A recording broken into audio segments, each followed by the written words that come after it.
Welcome back po sa aking munting channel, Mr. Ukol. Nandito na naman po ang inyong lingkod para magbigay ng tips at giya.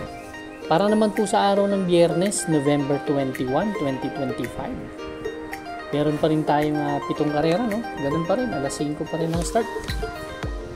Happy birthday po sa November 20 kay paring Rebot ni Boss Ole. Shoutout sa inyo, Boss Ole, at happy birthday. Nonong Hipolito kay Dudaw Tagalog, David Cabuntas, Mar Villarreal, Rudy Nivera, shoutout sir. Chitong ng Pritil, shoutout. Mar Agkawili, all the way from Ottawa, Canada.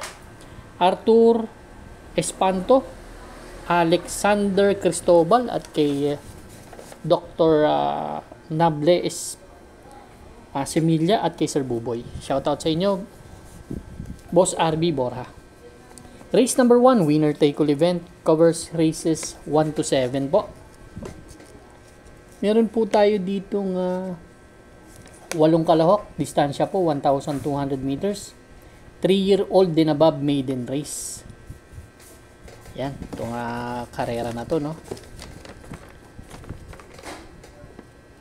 Nakikita ko dito 3 kabayo, pero 3 kabayo may panalo, pero gusto ko yung number 7 na si Jack 14. Si Jack 14, last 2 runs nito. Segundo to kay River Rose, 2 segundo to eh. Last October 31. 127.2 po ang tinala. Sakay ni J.A. Pastoral. Last October 17, segundo rin to. Sa dead hit na, may ka-dead hit to eh. Ang nanalo doon si Storm Landing, CP Henson, 127.2 rin ang tinala. Ngayon naman, RCC Masyo ang sasakay. Isang dibanderang kabayo, malaki at nasa labas. Medyo slight edge sa akin. Kaya itong number 7, Jack 14, susuluhin ko po. Good luck po. Race number 2, Pick 6 event, covers races 2 to 7. Meron po tayo ditong 8 kalahok, distansya po 1,200 meters. 17 to 41 split tong grupo na to. First choice ko po number 5, Laguna de Bay. Dami kasi ni bandera. Dito si West of the East, Top of the Mark, Tokyo Rumba, Angry Maxine, ganoon na rin si Ivan. Yan, dito tayo sa may isang bigla, although tinalo na ni Ivan to, pero ito pa rin ang first choice ko dito. Baka kasi mapaboros sa lutyahan. Yan si Laguna de Bay. Tercero dumating yan kila Ivan, kila Doña Chicha, 129.4 from Jigger Paano to AR Ramos ang sasakay ngayon. Second choice ko yung number 4, Angry Maxine. Last November 9, pang-5 dumating kila Gavel Windstorm, nagtala ng 129.2 from RCC Masyo to JL Santiago. Tingin ko isa sa mga nasa harapan to. Third choice ko na rin Ivan, kasi si Ivan pwedeng kung i-stay lang nila dun sa harapan na pwedeng parimatihin dahil nga maganda yung post position eh. May best time din naman na 1.15 yan. Race number 2 po, ang first choice number 5, Laguna de Bay. Second choice number 4, Angry Maxine. Third choice po number 7, Ivan. Good luck po. Race number 3 na po tayo, bayang kararista. Ito naman po yung ating Pick 5 event, covers races 3 to 7. Meron tayong 8 kalahok dito, but 7 in betting options lang. 1,200 meters distance, 3-year-old and above maiden race, non-placers. Itong grupo na to. First choice ko po, number 6, Ice Angel. Itong puting kabayo. Si Ice Angel, last October 31, pang-4 dumating yan kila River Rose, kila Jack 14. Nagtala po ng 128. Isang dibanderang kabayo to may tulin to. Si Ice Angel. Then last October 19, pang-4 din dumating yan kila Greatest Moment. May 127 naman na tinalayan. At ang best time niyan sa 1,200 meters is 114.2 nung nanalo sa Novato Run yan. Yan ang aking first choice. Second choice ko, kung magbabakbakan sila, andito kasi si ano si Pokot Boy at si Hot Babe. Number 7 po, Super Dancer. Si Super Dancer naman, last November 7, kila Perpetual naman tumakbo yan. Medyo hindi tumimbang, no? Pero, may 127 din kasi yan nung tumakbo yan kila Brent Pride, nung nanalo si Brent Pride. Ganda ng post position, kahit sabihin mo na diremate, baka chamba.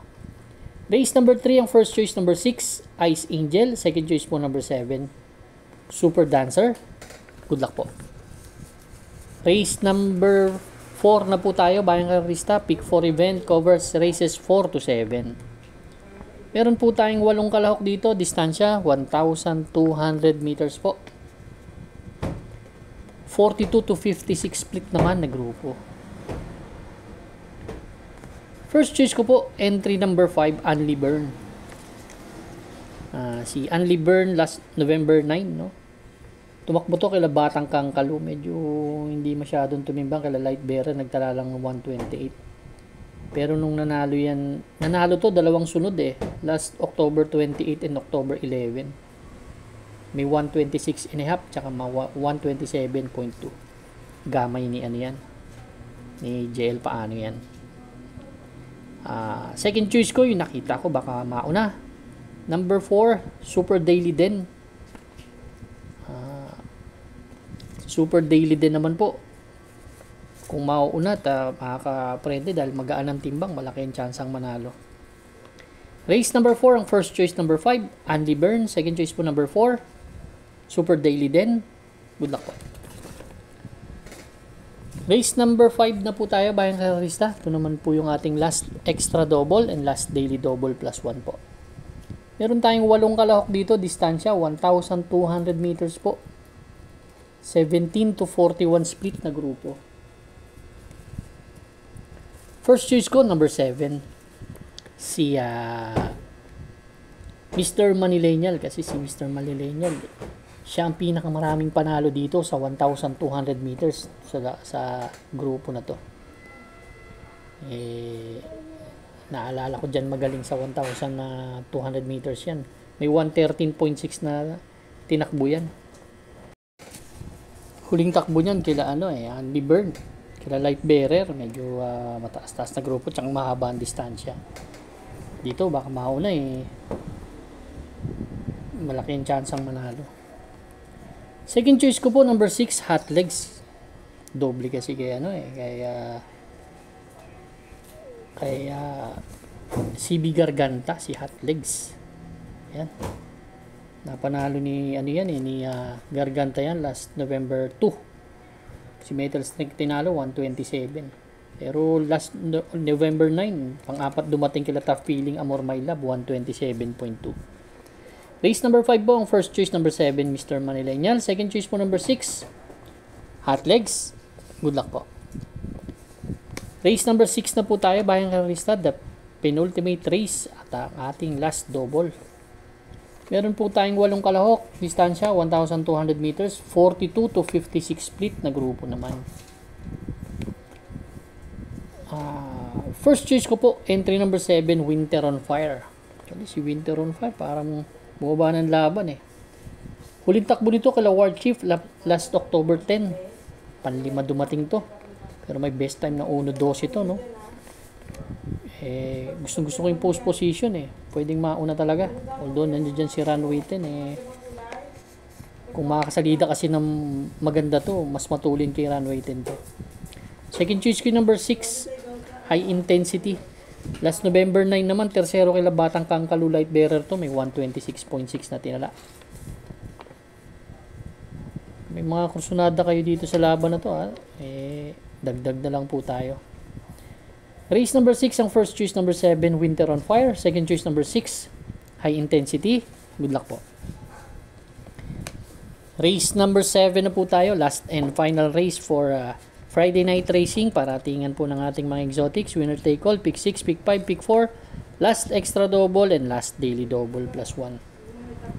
Meron tayong 8 kalahok, 1,200 meters distance, 17 to 41 split na grupo. First choice po number 6, Walking on Sunshine. Actually, bumaba ng laban to si Walking on Sunshine. Medyo dun sa lumang rating base, tumatakbo ng 16 to 21 to eh. Itong grupong na to nasa 11 to 15 split lang. Kaya kung ilalaban to, malaki chance ang manalo. Ang second choice ko po, number 5, Primero Soldado. Si Primero Soldado, tersero po dumating kila Real Equity, kila 14 de Oktubre. Oktubre de 14. 14 de Oktubre. Yan. Medyo 1.30 lang tinala, pero may 114.8 yan sa 1,200 meters po. Yan ang aking second choice. Third choice ko, yung number 3, na isang matuli na kabayo, si Windstorm. Segundo naman to kay Gable ng karaan. 128 ang tinala sa 1,400 meters. Change jockey from Albert Bulado Serios to RC Simasio. Medyo magaan ang timbang. May 114.6. Race number 7 po. First choice number 6, Walking on Sunshine. Second choice number 5, Primero Soldado. Third choice po number 3, Windstorm. Good luck po Bayan Kansas. Maraming salamat po sa inyong walang sawang pagtangkilik sa aking munting channel. Good luck and stay safe.